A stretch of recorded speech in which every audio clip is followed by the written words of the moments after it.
भारताच्या 78व्या स्वातंत्र्य दिनानिमित्त गोटे ग्रामपंचायतीच्या वतीने ध्वजारोहणाबरोबरच विविध कार्यक्रमाचे आयोजन करण्यात आले होते। आज सकाळी 8 वाजता ग्रामपंचायत कार्यालयाबाहेर गावच्या प्रथम नागरिक सरपंच सौ वहिदा शेख यांच्या हस्ते ध्वजारोहण करण्यात आले।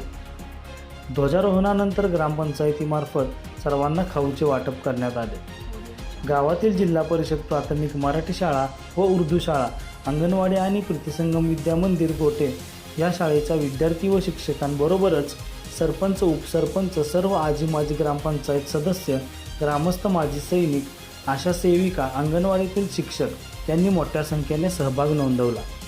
लोकहित न्यूजसाठी सरफराज मुल्ला, कराड।